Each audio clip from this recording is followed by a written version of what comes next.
Olá, eu sou Rodrigo Sperbi do blog Prudência Política. O assunto que eu gostaria de trazer rapidamente para vocês aqui é com relação ao as chamadas mudanças climáticas, que antigamente se chamava de aquecimento global.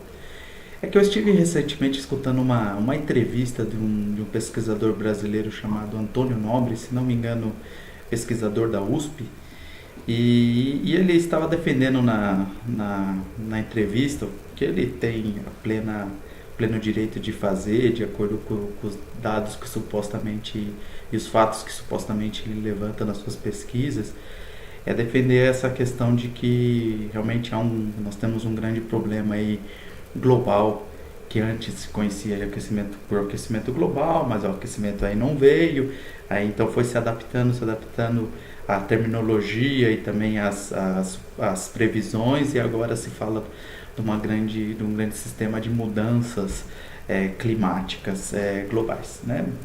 Não vou nem entrar no mérito muito de que o clima é historicamente muito estável, todo mundo sabe.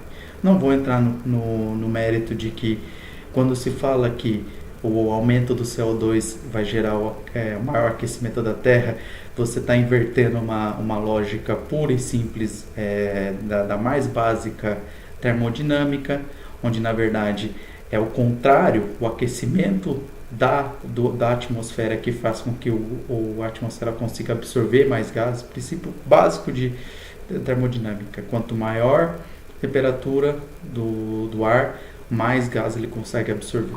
Bom, não vou entrar muito nesse mérito, mas o que eu queria apontar é a desfaçatez, digamos assim, desse senhor, quando ele afirma que os céticos, né, são dispersores cognitivos. Ele usa um termo mais ou menos nessa linha, ou seja, ele acusa as pessoas que não acreditam, né, ou não acham que exista evidências suficientes para apontar um grande problema global de mudanças climáticas. Ele chama essas pessoas de mentirosas na prática. Às vezes que essas pessoas estão querendo distrair o público para um problema que é real e que existe. Eu queria lembrar para esse senhor que se é que ele ainda tem um mínimo apreço pelo que é fazer ciência, é que não existe verdade absoluta em ciência. Né? Todas as verdades, entre aspas, elas são dentro daquelas premissas colocadas à frente daquela determinada pesquisa. Porque o sistema, o nosso universo, o nosso planeta Terra é tão complexo, tem tantas intrincâncias e questões intrínsecas que a gente não consegue entender completamente, que seria absolutamente inviável você conseguir simular tudo isso dentro de uma pesquisa, dentro de uma questão limitada que é o conhecimento humano, e limitações também de investimento, de orçamento, etc, etc, etc. Então são várias questões que qualquer pessoa que tem o mínimo apreço pelo que é realmente fazer ciência jamais afirmaria categoricamente que quem é contra determinada questão que você defende cientificamente é um mentiroso. Né? Então esse senhor ele está absolutamente equivocado, tá? Se ele acha que essas pessoas são necessariamente mentirosas. Ele tem que provar primeiro, tá? Que com mais evidências que ninguém soube fazê-lo até hoje, de que realmente existe tanta preocupação, temos que ter tanta preocupação assim com essa questão do aquecimento global, da mudança climática, ou seja, o nome que você queira dar para isso tudo. Porque queria lembrar que existem cientistas renomadíssimos que apontam que não existe tais evidências incontestáveis. Né? Então, mas nem por isso ele tem, volto a dizer, ele tem o pleno direito de defender o que ele acha que seus estudos demonstram, mas ele não pode chegar e afirmar categoricamente que quem é contra é um mentiroso, que quem é contra está querendo dispersar o público.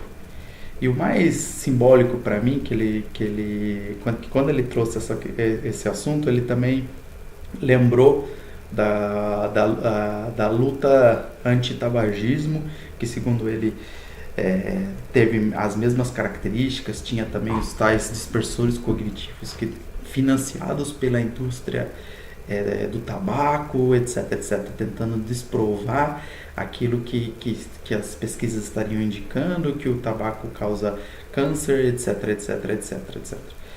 Então, o simbólico aqui é que ele fala e que ele tenta dizer que os céticos aqui têm financiamento por trás, quando na verdade o que existe hoje é uma indústria das pesquisas ligadas a mudanças climáticas. Já virou uma grande indústria de pesquisas e orçamento. Ou seja, hoje, se você quer realmente conseguir um grande grant, né, de pesquisa, é só você associar alguma coisa a mudanças climáticas, porque é uma questão que traz tamanho alarmismo, né, porque todo mundo, óbvio, que tem preocupação com a possível extinção do planeta como a gente conhece. Então, assim, tem um apelo sentimental tão grande isso aí, que jorra dinheiro de financiamento. E essa é a verdadeira indústria que existe, a indústria que financia as pesquisas de mudanças climáticas e não o contrário.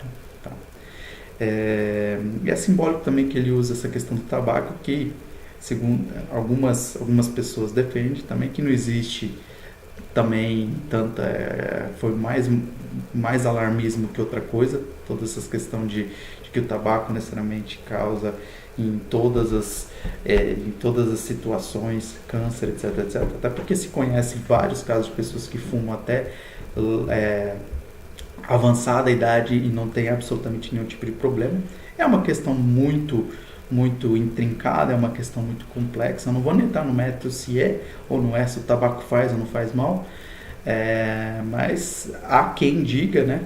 E você pode chamar de teoria da conspiração, que seja, mas há quem defenda que toda essa questão do antitabagismo nada mais foi do que a primeira grande tentativa global de se fazer uma engenharia social, no sentido de organizar supostas provas científicas e fazer com que você crie um consenso social global, né? E eu acredito que estão querendo fazer isso com a questão das mudanças climáticas. E por trás de tudo isso está a tentativa de dar mais poder para os governos, e particularmente para um governo global, porque segundo eles é a única forma de você controlar tal situação, porque os problemas sobrepassam, claro, questões de soberania nacional. Então somente um governo global para resolver tudo isso. E é isso que eu acredito que está por trás de todas essas questões, né?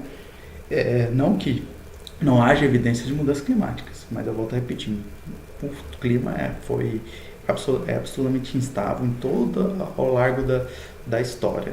Tem registros históricos disso, inclusive, né? Então, mas eu particularmente acho que tem esse motivo, digamos, aí por debaixo dos panos, de tentar justificar o tal do governo global em função de uma situação como esta, né? Um problema tão complexo e com escala global.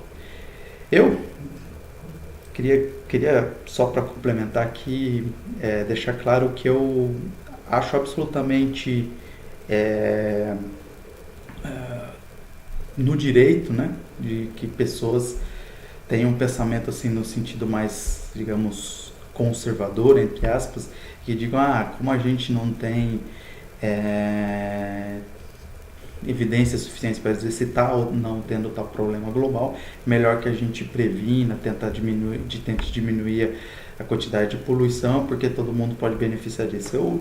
Eu acho bastante louvável esse tipo de posicionamento, mas não dá esse tipo de posicionamento desse senhor Antônio Nobre, de afirmar que quem contesta é um mentiroso, está querendo dispersar a cognição do grande público, etc. Isso que não dá para aceitar. Eu acho que, até como alguém que estudou engenharia ambiental, para quem não sabe, eu sou formado nessa área, embora não atue mais nessa área, existem problemas, sim, muito importantes ambientais e que para os quais não se está dando tanta atenção, como questões de água, tanto disponibilidade quanto qualidade. E eu acho isso muito mais relevante. Um abraço a todos, até a próxima.